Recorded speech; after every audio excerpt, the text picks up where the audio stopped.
To fix your GE washer when it says tank low, follow these steps. First, understand that the tank low error message indicates the washer is not filling with enough water. This could be due to a faulty water inlet valve, low water pressure, or a clogged water filter.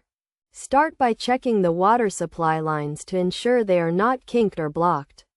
Next, verify that the water valves behind the washer are fully open.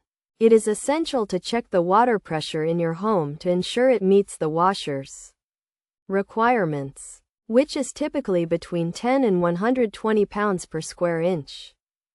If the issue persists, check the water filter, if your model has one, and clean or replace it as needed.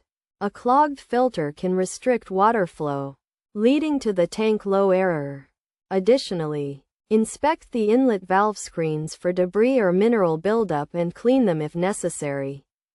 If none of these steps resolve the issue, it may be necessary to replace the water inlet valve. Before attempting any repairs, always unplug the washer to avoid electrical shock.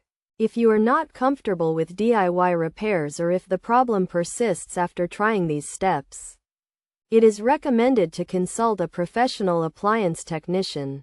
By following these steps, you should be able to identify and fix the issue causing your GE washer to display the tank low error message. Regular maintenance, such as checking and cleaning the water filter, can help prevent this issue from occurring in the future.